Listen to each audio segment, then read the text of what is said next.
चलो जी, so we have started new unit. क्या नेम है?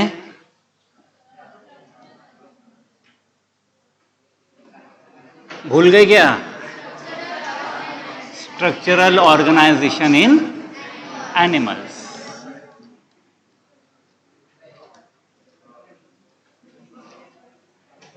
ठीक है. So structural organisation in animals unit हम लोगों ने स्टार्ट किया था प्रीवियस क्लास में. थोड़ा सा बेसिक कंटेंट हम लोगों ने यूनिट का लिया हुआ है अबाउट द टिश्यूज. 4 टाइप का टिश्यूज होता है जो एनिमल्स का बॉडी फॉर्म करने में हेल्प करता है. And the 4 type of tissues are epithelial tissue, connective tissue, muscular tissue and neural tissue. ठीक है. So these are the 4 types of tissues जो ईच एंड एवरी एनिमल के बॉडी के अंदर प्रेजेंट रहेगा और एनिमल का बॉडी फॉर्म करता है. हमने लिटिल बिट डिटेल स्टडी किया about the epithelial tissue and the connective tissue. Rest of the 2 tissues हम लोगों ने उसके बारे में स्टडी नहीं किया था बिकॉज पूरा डिटेल चैप्टर्स आप लोग को उसके ऊपर स्टडी करना है. तो हम लोगों ने muscular tissue and neural tissue का स्टडी नहीं किया था. डायरेक्टली हम लोग मूव कर रहे टुवर्ड्स द टॉपिक जो आपके यूनिट का मेन कंटेंट है, जो आपका रिड्यूस सिलेबस हुआ है. उस रिड्यूस सिलेबस के अकॉर्डिंग आपको मेनली स्टडी करना है कौन सा ऑर्गेनिज्म? फ्रॉग. ठीक है. स्टडी क्या करना है हम लोगों को? फ्रॉग. सो कुछ समय पहले तक 3 ऑर्गेनिजम्स थे सिलेबस में, earthworm, cockroach and frog. Out of this 3 organisms 2 organism syllabus से रिड्यूस हो गया है. अब आपके सिलेबस के अंदर कॉकरोच एंड अर्थवर्म का स्टडी नहीं है. आप लोग को स्टडी करना है ओनली अबाउट द फ्रॉग. ठीक है. तो करें स्टार्ट. रेडी हो? ओके. चलो. बहुत ज्यादा डिटेल्ड इंफॉर्मेशन नहीं है, आप लोग को जस्ट ओवरव्यू लेना है फ्रॉग का. मॉर्फोलॉजी मींस बाहर से फ्रॉग कैसे दिखता है उसके बारे में हम लोग स्टडी करेंगे. एंड फ्रॉग का internal structure that means anatomy. Okay. Internally frog के पास कौन कौन से सिस्टम्स अवेलेबल है एंड आउटसाइड से फ्रॉग कैसे दिखता है, ये सारी चीजों को हमको स्टडी करना है. सो बिफोर दैट हम लोग फ्रॉग के कुछ बेसिक प्रॉपर्टीज या बेसिक कैरेक्टर्स के बारे में बात कर लेते हैं. ठीक है. हमारे कंट्री में जो फ्रॉग कॉमनली डिस्ट्रीब्यूटेड है, प्रेजेंट है, जिसे आप लोग एवरीवेयर अपने कंट्री के अंदर ऑब्जर्व कर सकते हो, उस फ्रॉग का scientific name it's a Rana टिग्रेना.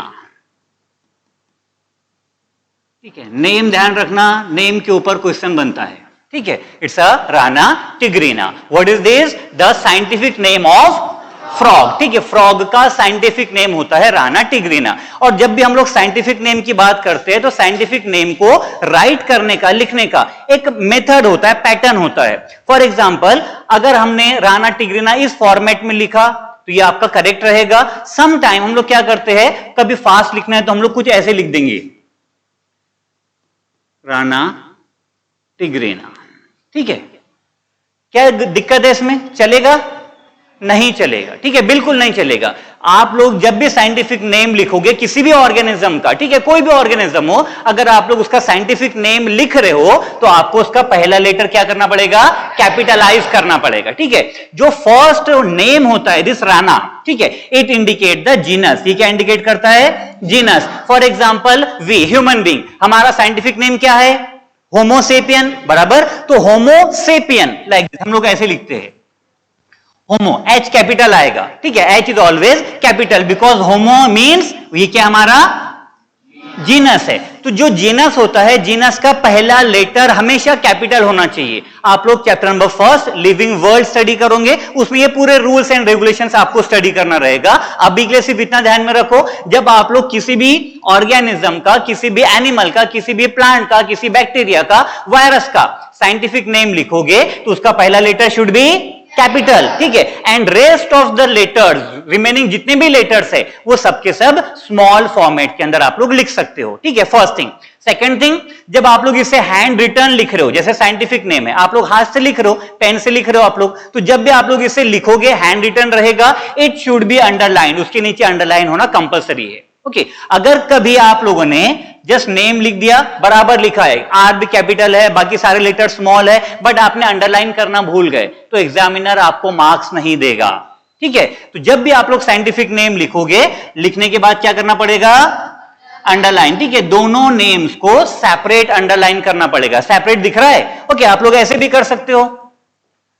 Underline ही करना है ना, ऐसे कर दोगे नहीं चलेगा, ठीक है। जो येलो कलर का आपको लाइन दिख रहा है ऐसा अंडरलाइन भी नहीं चलेगा, आपको क्या करना पड़ेगा, दोनों का अंडरलाइन सेपरेट रखना पड़ेगा। जीनस का अंडरलाइन सेपरेट एंड स्पेसीज का अंडरलाइन सेपरेट, दोनों वर्ड को सेपरेट अंडरलाइन करना है। और बहुत सारे लोगों को हैबिट होती है अंडरलाइन करना है, साथ में लोग क्या करते फिर ले एक बोला ना मैं 3 करता हूं, नहीं चलेगा, ठीक है, ये भी नहीं चलेगा। तो रूल सही है, साइंटिफिक नेम देने का, नामकरण घर में बच्चा होता है उसका कुछ दिन के बाद में नेम रखते हैं, है ना, वो जो कार्यक्रम होता है दिस इज नॉमेनक्लेचर प्रोग्राम, ये भी हमारा साइंटिफिक ऑर्गेनिज्म का नॉमेनक्लेचर करने का मेथड होता है। तो उसके कुछ रूल्स है, वो रूल्स के अकॉर्डिंग ही आपको वर्क करना पड़ेगा।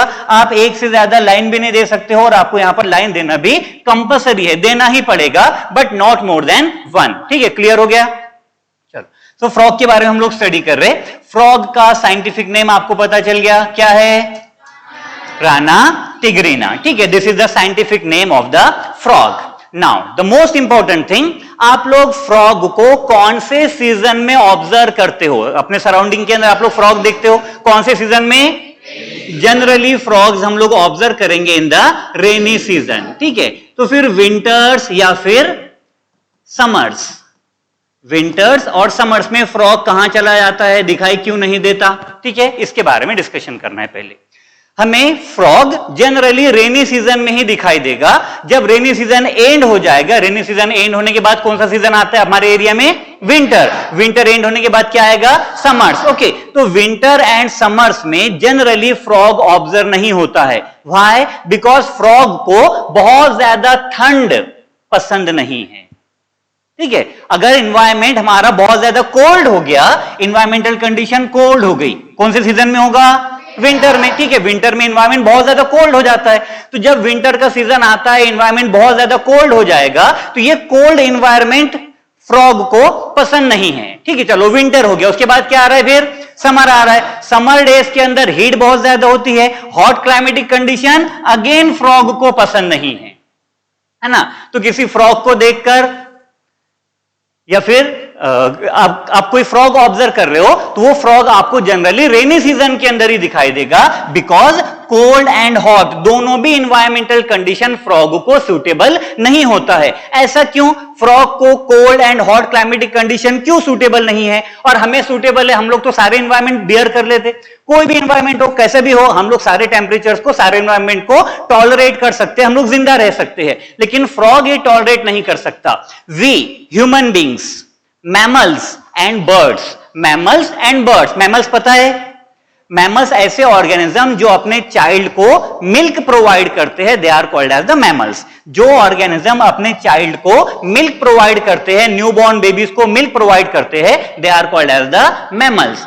सो mammals and birds, mammals and birds, हमारे पास में एबिलिटी है कि हम लोग हमारे बॉडी का टेम्परेचर ऑलवेज कांस्टेंट मेंटेन करके रख सकते हैं। हमारे पास में एक पावर है, हमारे पास एक क्षमता है, हमारे पास एक एबिलिटी है कि हम लोग हमारे बॉडी का internal temperature always constant maintain करके रख सकते हैं। हमारे शरीर का टेम्परेचर कितना होता है, around 37 degree Celsius, 36.5, 36 point something होता है, ऑन एन एवरेज हम लोग 37 कंसीडर करेंगे। तो जब विंटर के डेज होते हैं, विंटर के डेज में एटमॉस्फेयर, इन्वायरमेंट का टेम्परेचर हमारे एरिया में 10 डिग्री सेल्सियस तक चला जाता है, ठीक है। इन्वायरमेंट बाहर का टेम्परेचर 10 डिग्री सेल्सियस है, हमारे शरीर का टेम्परेचर 37 रहेगा।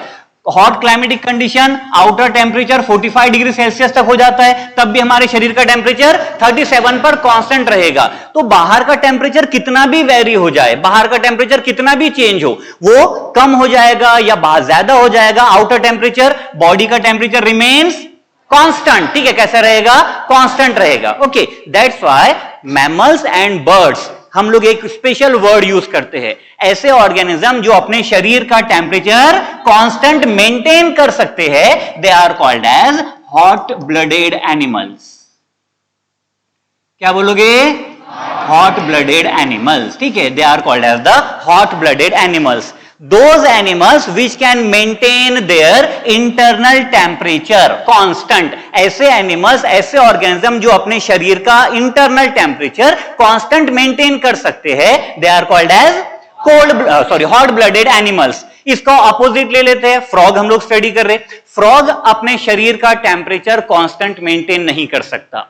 फ्रॉग अपने बॉडी का टेम्परेचर मेंटेन नहीं कर सकता, ठीक है। जब बाहर का टेम्परेचर बहुत ज्यादा गर्म हो जाएगा, आउटर टेम्परेचर बहुत ज्यादा हॉट हो जाएगा, तो फ्रॉग बॉडी का टेम्परेचर मेंटेन नहीं कर सकता। अगर आउटर टेम्परेचर बहुत ज्यादा कोल्ड हो गया तो फ्रॉग अपना बॉडी का टेम्परेचर मेंटेन नहीं कर सकता, ठीक है। जो ऑर्गेनिज्म अपने बॉडी का टेम्परेचर मेंटेन नहीं करेंगे, they are called as cold blooded animals, ठीक है। तो फ्रॉग कौन है?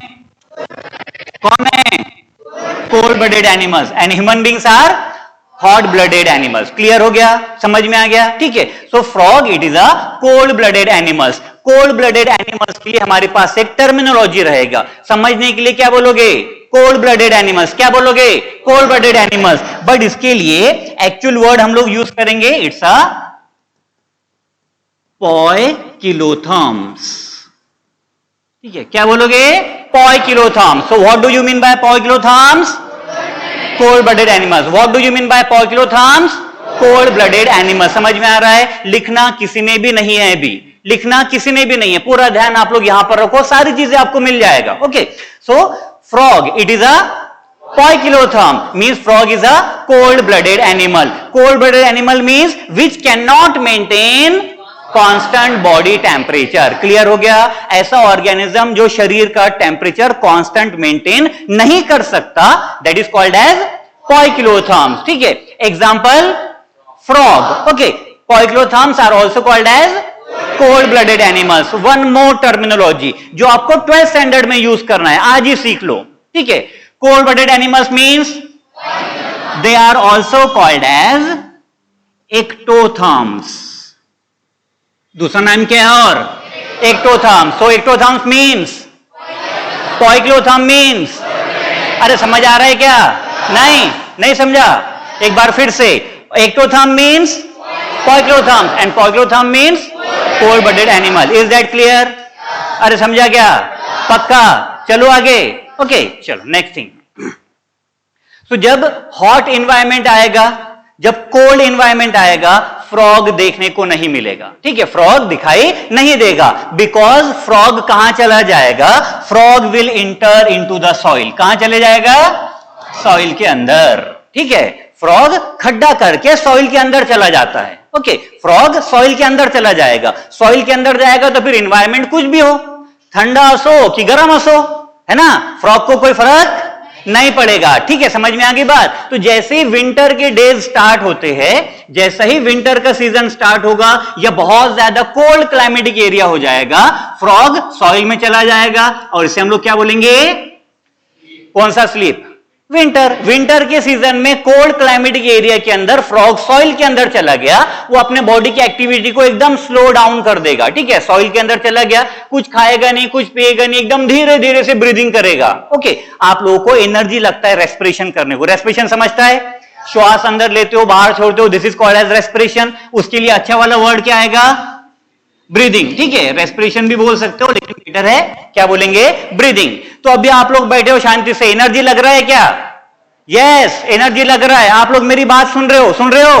ओके, इसके लिए भी एनर्जी लग रहा है। आप लोग कुछ देख रहे हो? देख रहे हो? नहीं देख रहे?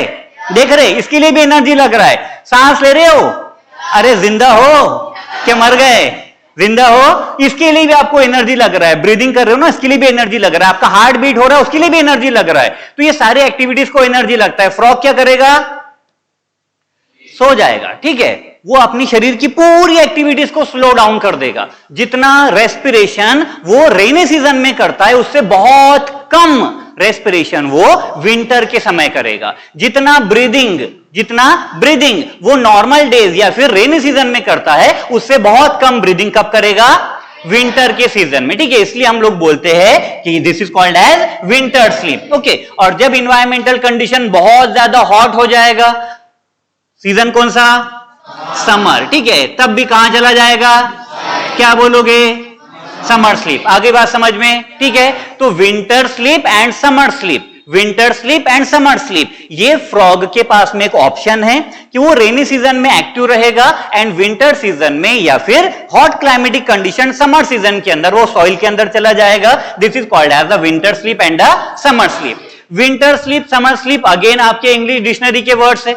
आपको क्या करना है, साइंटिफिक वर्ड यूज करना पड़ेगा। क्यों यूज करोगे, कॉलर शुड बी टाइट, ठीक है, हमारा कॉलर टाइट रहना चाहिए, तो इसके लिए हम लोग दूसरे वर्ड यूज करेंगे, winter sleep and summer sleep. Hibernation, ठीक है, and aestivation. Okay, so what do you mean by hibernation, winter sleep. What do you mean by aestivation, summer sleep. Clear हो गया, समझ में आया। देखो कुछ दिन बाद कंफ्यूज हो जाओगे, एस्टाइवेशन विंटर है या एस्टाइवेशन समर है, तो समझने के लिए, देखो याद रखने के लिए एक छोटा सा पॉइंट, हमेशा ये ट्रिक को अप्लाई करते रहा करो। आपको जब कंफ्यूजन हो तो उसमें से हमको कुछ रास्ता निकालना है कि परमानेंट याद रह जाए। क्या है, समर में भी ऐसा आएगा और दो में से कोई एक वर्ड है इसमें भी ऐसा आएगा, ठीक है। तो एस समर में जहां पर एस आया वो स्लीप भी कौन सा रहेगा आपका, समर स्लीप। क्लियर हो गया, ठीक है। सिर्फ ये क्या छोटी छोटी बातें होती है, हिंट जिसे हम लोग बोलते हैं, इसके थ्रू आप लोग आपके बहुत सारे आंसर्स करेक्ट कर सकते हो। क्लियर है, समझ में आ गया। ओके, तो पहले हम लोगों ने बात की about poikilotherms, means cold blooded animals. Another name for poikilotherms ectotherm. Clear हो गया, ठीक है। मीनिंग क्या है भैया इसका, the organism which can not maintain their constant body temperature, they are called as, also called as, ठीक है। Now in cold climatic condition frog goes into the winter sleep, ठीक है। In hot climatic condition frog goes to the summer sleep. Winter sleep is called as, and aestivation means summer sleep. Clear हो गया इतना, पक्का। Okay, चलो एक और property लेते हैं फ्रॉग का।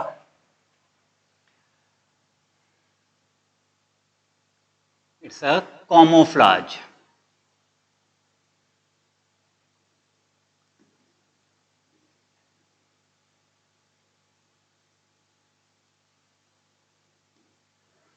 ठीक है, camouflage. What is this property? Frog देखा है सब लोगों ने, पक्का। देखिए वो कौन से कलर का होता है, कौन से कलर का होता है, ग्रीन कलर का। क्या सॉइल के कलर का, क्या ग्रीन कलर का, सॉइल के कलर का। फ्रॉग जो बैकग्राउंड पर बैठेगा अपना बॉडी का कलर वैसे चेंज कर देता है। आप लोगों ने एक बात सुनी होगी, बहुत बार किसी ह्यूमन बीइंग के लिए हम लोग वर्ड यूज करते हैं जो बार बार अपने डिसीजन करते रहता है। क्या बोलते हो, गिरगिट, ठीक है। कितने कलर चेंज कर रहा है, गिरगिट है क्या। ओके, सो ये एक एबिलिटी है अपना बॉडी का कलर चेंज करना। क्या हम लोग बॉडी का कलर चेंज कर सकते हैं? नहीं, ठीक है। Why not? बिकॉज हमारे पास में एक हार्मोन की कमतरता होती है। पढ़ेंगे हम लोग 11th स्टैंडर्ड का, आपका यूनिट है सबसे लास्ट वाला, chemical coordination, and the hormone is MSH, melanocyte stimulating hormone, ठीक है। इसके बारे में बाद में चर्चा करेंगे, सुन लो पहले ठीक से। Amphibia and some organisms are there, जिनके शरीर में एक एबिलिटी होता है कि वो अपने बॉडी का कलर बैकग्राउंड के कलर के अकॉर्डिंग चेंज कर सकते हैं। फॉर एग्जाम्पल, अगर हम लोग फ्रॉग के बारे में बात करें तो फ्रॉग जब लीफ पर बैठा रहेगा या ग्रीन प्लांट पर रहेगा तो अपने बॉडी का कलर ग्रीन कर लेगा। अगर वही फ्रॉग सॉइल पर आ गया, लैंड पर आ गया, तो वो क्या करेगा, अपने बॉडी का कलर सॉइल के जैसा कर लेगा। इससे क्या बेनिफिट होगा, क्यों ऐसे कर रहा है, वो बॉडी का कलर क्यों चेंज कर रहा है? बिकॉज उसे एनिमी से खुद की रक्षा करना है, ठीक है। एनिमीज स्नेक है या कोई और ऑर्गेनिज्म है जो फ्रॉग को खा लेता है, दैट्स व्हाई फ्रॉग क्या करेगा, खुद के प्रोटेक्शन के लिए, खुद की रक्षा करने के लिए अपने बॉडी का कलर चेंज कर देगा। बैकग्राउंड का जो कलर है वो कलर एक्सेप्ट कर लेगा फ्रॉग, सो दैट अगर हम लोग बात करते, सपोज एक बैकग्राउंड है, इसके ऊपर फ्रॉग बैठा, दिखाई देगा? नहीं दिखेगा। व्हाई? बिकॉज उसका कलर ऑलमोस्ट कैसा हो जाएगा, ब्लैकिश, ऑलमोस्ट ब्लैकिश, ठीक है। पूरा ब्लैक नहीं ना, तो बोलेंगे पूरा भिन्न ब्लैक, थोड़ा सा ब्लैकिश, सो दैट कोई ऑर्गेनिज्म उसको इजीली आइडेंटिफाई नहीं कर सकेगा। अगर वो ग्रीन प्लांट पर बैठा तो बॉडी का कलर ग्रीन कर लेगा, कोई उसका जो एनिमी रहेगा वो उसको ठीक से आइडेंटिफाई नहीं कर पाएगा। समझ में आ रही बात? So this ability it is called as a camouflage. इसी को हम लोग बोलते हैं प्रोटेक्टिव कलरेशन। क्या कर रहा है वो, खुद का प्रोटेक्शन कर रहा है। क्या कर रहा है, प्रोटेक्शन कर रहा है। किसके आधार पर? कलर के बेसिस पर, that's why it is called as protective colouration. समझ में आ गया? प्रोटेक्टिव कलरेशन ये फ्रॉग का एक एबिलिटी है। इस एबिलिटी को यूज करके फ्रॉग खुद का प्रोटेक्शन करता है, अपने बॉडी का कलर चेंज कर सकता है, and this ability is called as camouflage. इसी के लिए आप लोग एक और वर्ड यूज करते हो, चलो मैं आपको थोड़ा सा रिकॉल कराता हूं, याद दिलाता हूं। आपने बहुत सारे पर्सन्स यूट्यूब के ऊपर या फिर कुछ वीडियोस वगैरह के अंदर देखे होंगे जो अमिताभ बच्चन की आवाज निकालते हैं, बराबर? तो क्या वो अमिताभ बच्चन बन गया? नहीं ना, वो तो वन एंड ओनली एक ही है। लेकिन बहुत सारे लोग अमिताभ बच्चन की आवाज निकालते हैं, तो आप लोग एक वर्ड यूज करते हो, क्या कर रहा है? क्या कर रहा है? मिमिक्री। ओके,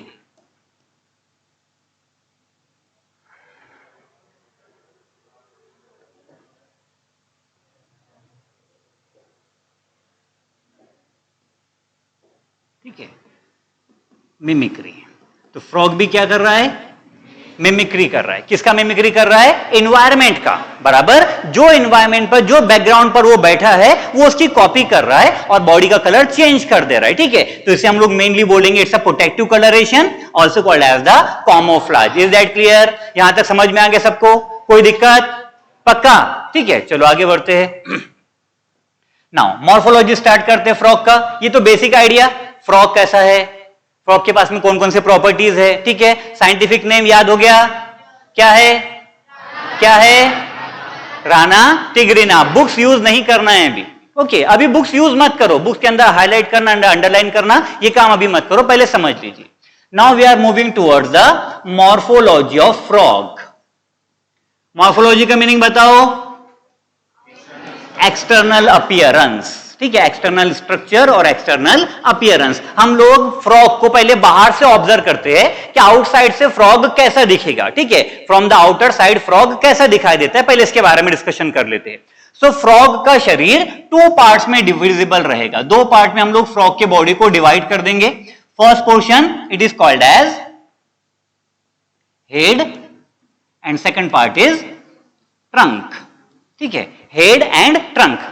फ्रॉग का बॉडी 2 पार्ट में divided, first portion is head and second portion is trunk, ठीक है? चलो पहले बात करते हैं हेड के बारे में। तो हेड रीजन में क्या क्या होता है फ्रॉग के, पहले वो मेंशन कर देते। सिर्फ बाहर से देखना है आपको, आउटसाइड से कैसा दिखाई दे रहा है। तो body is divisible into 2 parts, one second one trunk, ठीक है? हेड रीजन में इसके पास में माउथ रहेगा। मालूम ही नहीं था अपने को हेड रीजन में माउथ होता है, अब पता चल गया, ठीक है? और क्या होना चाहिए? आईज रहेगा, ठीक है?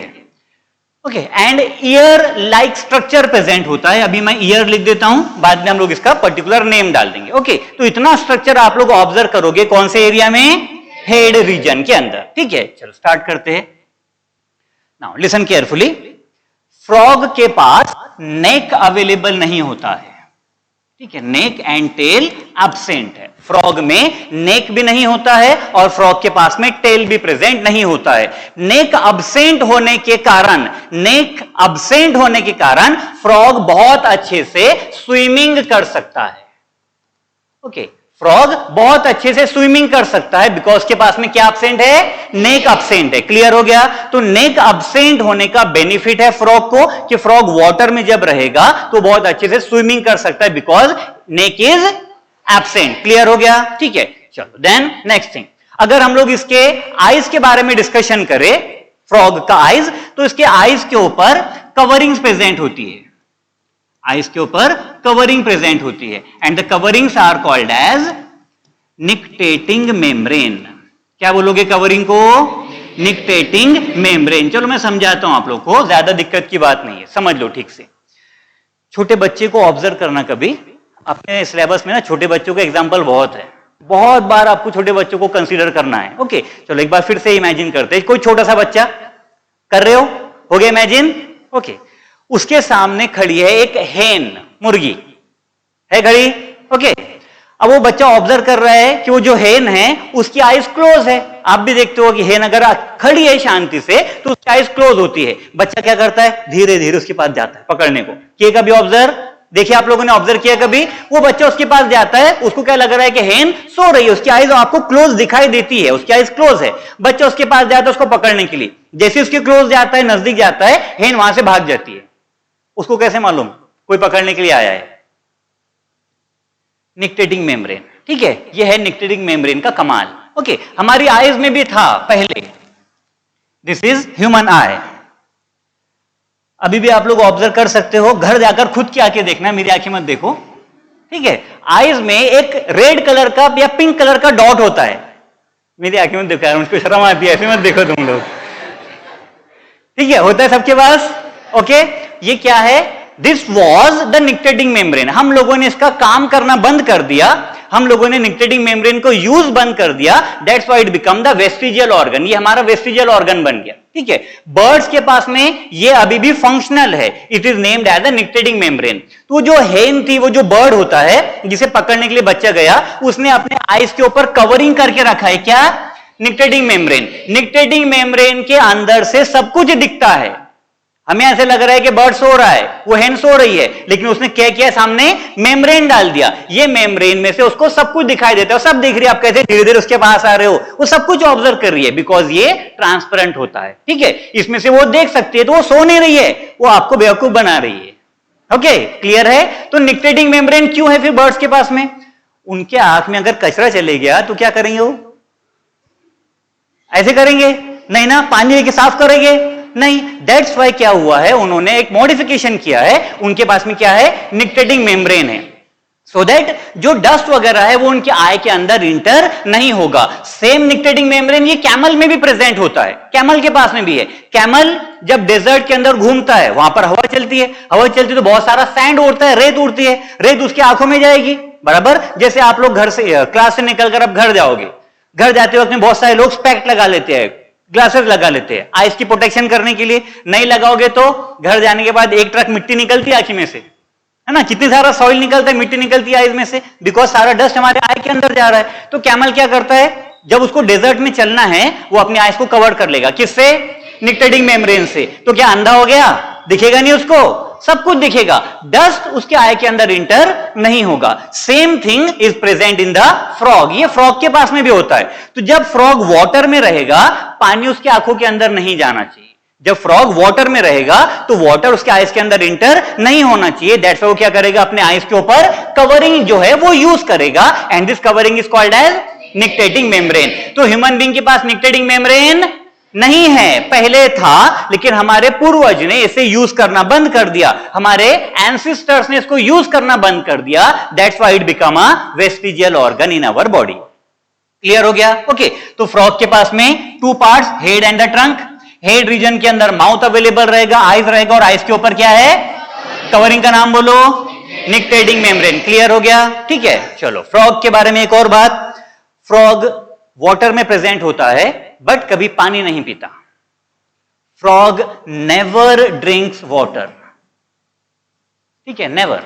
फ्रॉग नेवर ड्रिंक्स वाटर, वो कभी पानी नहीं पीता। इतने आप लोग ऐसे अचंभित क्यों हो गए कि फ्रॉग पाले हो, हाँ, और उसे पानी पिलाने की कोशिश कर रहे हैं आप लोग, वो पानी पी नहीं रहे, मार मार के पिलाओगे ना।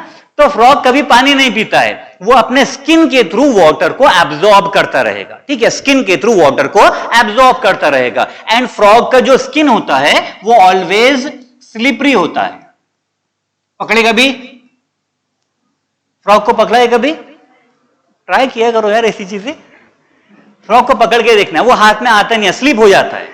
अगर आप उसे पकड़ोगे वो स्लिप हो जाता है। क्यों स्लिप होता है? बिकॉज के बॉडी के ऊपर ऑलवेज म्यूकस प्रेजेंट होता है, ठीक है। बॉडी पर क्या रहेगा? उसके स्किन पर क्या होता है? म्यूकस। म्यूकस मतलब चिकट, घट, स्टिकी मटेरियल। चिकट समझता है? Sticky, okay, and thick, slippery material. उसके लिए हम लोग वर्ड यूज करते हैं म्यूकस। हमारे शरीर में भी होता है, बॉडी के अंदर हमारे प्रेजेंट होता है। ये म्यूकस के कारण ही फूड मटेरियल हमारा आगे पास होता है, ठीक है। हमारे बॉडी के अंदर म्यूकस है और एक स्पेशल मूवमेंट होता है, that is called as the peristalsis. Okay, आप लोग खाना खाते हो, खाने के लिए बैठे, मम्मी ने मस्त टाट सजा कर दिया है खाने के लिए, खाना खा रहे हो, एक दो बाइट खा लिए या फिर एक चपाती खा लिया, उसके बाद में एक मम्मी स्टिक देती है आपको छोटी सी, है ना। खाना आगे जो बाइट्स है उसका आगे पास करने के लिए स्टिक करते हो ना अंदर।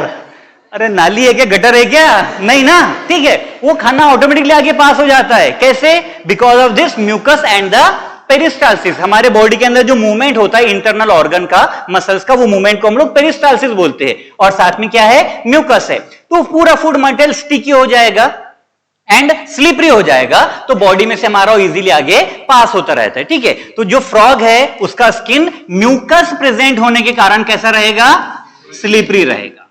ओके, स्लिपरी रहेगा, ऑलवेज मॉइस्ट रहेगा एंड स्लिपरी रहेगा, बिकॉज के बॉडी के ऊपर क्या होता है, म्यूकस अवेलेबल होता है। फ्रॉग वाटर ड्रिंक नहीं करेगा, ठीक है, वो अपने स्किन के थ्रू वाटर को एब्जॉर्ब करता रहेगा। इतना पॉइंट क्लियर हो गया। चलो अब बात करते हैं ट्रंक के बारे में। Second part of the body of frog, it's अच्छा ईयर रह गया। तो इसके पास में एग्जैक्टली ईयर प्रेजेंट नहीं होता, जैसे हमारा ईयर्स है वैसे इसके पास में ईयर्स अवेलेबल नहीं होता है। ईयर के बदले एक छोटा सा स्कार प्रेजेंट होता है। स्कार समझता है, टीवी देखते हो, टीवी पर एक एड आता है, कोई तो भी क्रीम का है, अब स्कार्स नहीं स्टार दिखेगा। कोई लेडी है, वो लेडी गिर गई, ठीक है, फिर बॉडी के ऊपर निशान पड़ जाता है चोट वगैरह का, है ना। वो जो निशान है, वो निशान के लिए हम लोग वर्ड क्या यूज करते हैं, स्कार। ओके, कुछ छोटा सा मार्क, बॉडी के ऊपर कुछ मार्क रह गया, उसके लिए हम लोग वर्ड यूज करते हैं स्कार। ओके, तो वो ऐड जाने दो, मुझे उससे कोई लेना देना नहीं। हम लोग बात कर रहे हैं फ्रॉग के बारे में।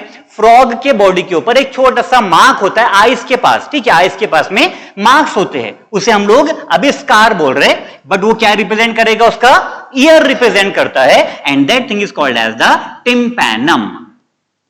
टिम्पैनम मतलब ईयर, ठीक है, टिम्पैनम मतलब ईयर। ओके, किसका ईयर, फ्रॉग का। क्लियर हो गया। तो फ्रॉग के पास में एग्जैक्ट ईयर जैसा स्ट्रक्चर नहीं है, इंस्टेड ऑफ ईयर फ्रॉग के पास क्या है, टिम्पैनम प्रेजेंट होता है, and tympanum represent year. Okay, और ये टिम्पैनम कैसे दिखाई देगा, एज अ स्कार। स्कार मतलब छोटा सा मार्क, ठीक है, निशान, मार्क। क्लियर हो गया। नाउ अब बात करते हैं ट्रंक के बारे में। फ्रॉग का जो बॉडी है, जिसे हम लोगों ने टू पार्ट में डिवाइड किया है, head and the trunk. Head का डिस्कशन हो गया, ट्रंक के बारे में बात करते हैं। नाउ ट्रंक मींस इसके पास में टोटल 4 लिम्स अवेलेबल रहेगा। लिम्स मतलब आर्म्स, लिम्स बोलते हैं हम लोग आर्म्स को, जैसे हमारे पास में 4 लिम्स है, 2 hands and 2 legs. Same way frog के पास में भी टोटल 4 लिम्स रहेगा। Out of 4 limbs 2 are hands and remaining 2 are legs. ठीक है, 2 हैंड्स एंड 2 लेग्स इसके पास में अवेलेबल होता है। हैंड्स के लिए हम लोग वर्ड यूज करते हैं 4 लिम्ब। हैंड्स मतलब 4 लिम्स एंड लेग्स मतलब हाइंड लिम्स। अब देखो अगेन कुछ दिन बाद कंफ्यूज मत हो जाना, हाइंड लिम्ब मतलब हैंड, ऐसे मत कर देना। ओके, हाइंड लिम्ब मतलब legs. Okay, and 4 limbs means hands. Hands इसके स्मॉल या शॉर्ट होता है एंड लेग्स इसका लॉन्ग रहेगा, ज्यादा पावरफुल एंड लेंदी लेग्स होता है। हैंड इसका बहुत ज्यादा स्ट्रॉन्ग एंड पावरफुल नहीं रहेगा, और साइज में कैसा रहेगा, शॉर्ट रहेगा।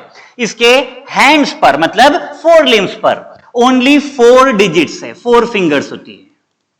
कितने फिंगर्स है, 4 है। हमारे पास कितना है, 5। ओके, इसके पास में ओनली 4 डिजिट्स अवेलेबल रहेगा, एंड लेग्स पर 5 डिजिट्स अवेलेबल रहेगा। ठीक है, लेग्स में कितने डिजिट्स है, 5 डिजिट्स अवेलेबल है। अब बात ध्यान से समझ लो, ठीक है, बहुत इंपॉर्टेंट पॉइंट आ रहा है, अच्छे से समझ लो इस पॉइंट को। फ्रॉग का जो हैंड्स है, ठीक है, हैंड्स का जो इसका फर्स्ट फिंगर होता है, हैंड का जो फर्स्ट फिंगर होता है, वो फर्स्ट फिंगर के ऊपर कुछ समय के बाद एक extra finger like structure develop हो जाएगा।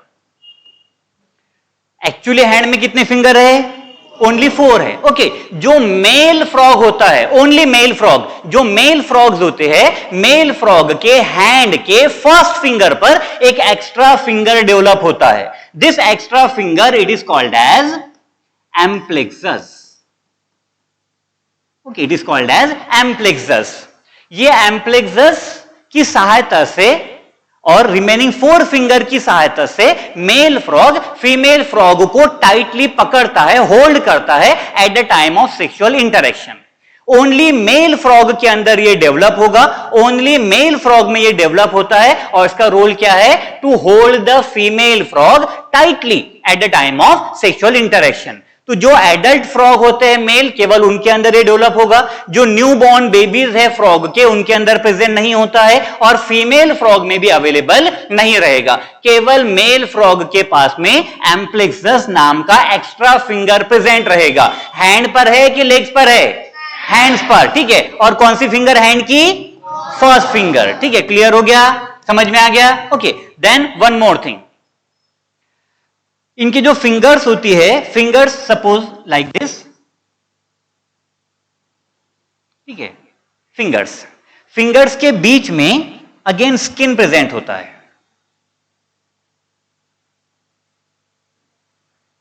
फिंगर्स के बीच में यहां पर स्किन प्रेजेंट होती है। आप लोग कभी डक ऑब्जर्व करना, डक को अगर आप लोग डक देखोगे तो डक के भी फिंगर्स के बीच में ये जो हमारे फिंगर्स है ना, यहां पर भी इनका स्किन प्रेजेंट होता है। उससे क्या होगा? स्विमिंग करने में हेल्प होता है, ठीक है। This is called as the web.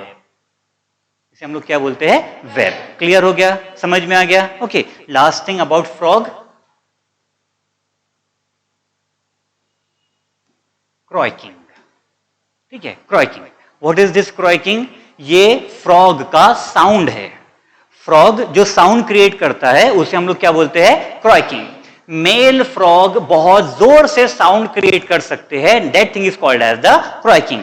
Female frog जोर का साउंड प्रोड्यूस नहीं करती है, मेल फ्रॉग बहुत जोर से साउंड प्रोड्यूस करता है। और ये क्रॉकिंग का मीनिंग क्या होता है? Croaking, this is the call. ये क्या है? कॉल है फॉर मेटिंग। मेटिंग समझता है?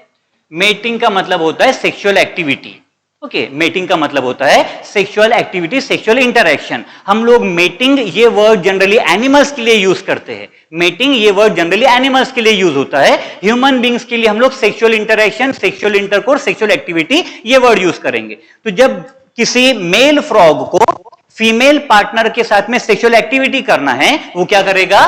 क्रॉकिंग करेगा, ठीक है। ये क्रॉकिंग का मतलब फीमेल को समझ आ जाएगा कि कोई मेल उसे बुला रहा है for sexual activity, for the mating. Clear हो गया? ठीक है। तो हम लोग फ्रॉग को एक्सटर्नली, बाहर से देखकर पता कर सकते हैं कि कौन मेल फ्रॉग है और कौन सा फीमेल फ्रॉग है। बाहर से देखने पर मॉर्फोलॉजिकली हमें पता चल जाता है कि कौन मेल फ्रॉग है और कौन फीमेल फ्रॉग है। जैसे ह्यूमन बींग्स में पता चलता है मेल कौन है, फीमेल कौन है, ठीक है। एक्सटर्नली पता चल जाता है। डॉग्स के अंदर हम लोग एक्सटर्नली ऑब्जर्व कर सकते हैं mail dog and the female dog. Same way frog के अंदर भी एक्सटर्नली आप लोग आइडेंटिफाई कर सकते हो male frog and female frog. Male frog के पास क्या रहेगा? Amplexus, and second thing is a croaking power, ठीक है। उसके पास में क्रॉकिंग करने की क्षमता रहेगी। फीमेल फ्रॉग के पास में एम्प्लेक्सस अवेलेबल नहीं रहेगा और वो क्रॉकिंग भी नहीं करेगी। क्लियर हो गया? अगर हम लोग बाहर से देखकर मेल और फीमेल ऑर्गेनिज्म का डिफरेंशिएशन कर सकते हैं, बाहर से देखकर आपको पता चल जाएगा कि कौन मेल फ्रॉग है और कौन सा फीमेल फ्रॉग है। इसके लिए हम लोग एक वर्ड यूज करते हैं, मेल एंड फीमेल दोनों सेक्सेस हम लोग पता कर सकते हैं बाहर से देखने पर। तो हम लोग वर्ड यूज करेंगे sexual. Di means two, di means two, ठीक है। एंड किस आधार पर बात कर रहे हैं अपन? Morphology. This is called as sexual dimorphism, ठीक है। ये सब के लिए एप्लीकेबल होता है, नॉट ओनली फॉर फ्रॉग। जितने भी एनिमल्स को देखकर, बाहर से देखकर आप लोग पता कर सकते हो कि दो अलग अलग सेक्सेस है, दो अलग अलग जेंडर्स है, तब हम लोग वर्ड क्या यूज करेंगे? सेक्सुअल डायमॉर्फिज्म, ठीक है। कॉकरोच देखे हो? कॉकरोच देखा है? कॉकरोच को भी हम लोग बाहर से देखकर पता कर सकते हैं वो मेल कॉकरोच है या फीमेल कॉकरोच है। मतलब कॉकरोच में भी क्या है? सेक्सुअल डायमॉर्फिज्म है। अर्थवर्म देखा है? अर्थवर्म देखिए हो? अर्थवर्म को बाहर से देखने पर पता नहीं चलता कि वो मेल है या फीमेल है, ठीक है। अर्थवर्म को बाहर से देखने पर पता नहीं चलेगा कि वो मेल है या फीमेल है। ऐसा क्यों? बिकॉज सिंगल अर्थवर्म में दोनों सेक्स ऑर्गन होता है, वो मेल भी होता है और फीमेल भी होता है। सिंगल से अर्थवर्म, यहां पर उसके पास में मेल सेक्स ऑर्गन अवेलेबल रहेगा और यहां पर फीमेल सेक्स ऑर्गन प्रेजेंट होता है। लेकिन कॉकरोच मेल ऑर्गेनिज्म अलग, फीमेल ऑर्गेनिज्म अलग। फ्रॉग मेल ऑर्गेनिज्म अलग, फीमेल ऑर्गेनिज्म अलग। ह्यूमन बीइंग मेल ऑर्गेनिज्म अलग, फीमेल ऑर्गेनिज्म अलग। तो अगर दो अलग अलग ऑर्गेनिजम्स है, सेक्सुअलिटी के आधार पर अगर दो अलग अलग ऑर्गेनिज्म आपको दिखेगा तो वर्ड क्या यूज करोगे? Sexual dimorphism. क्लियर है? समझ में आ गया? ओके, चलो रीडिंग स्टार्ट करो।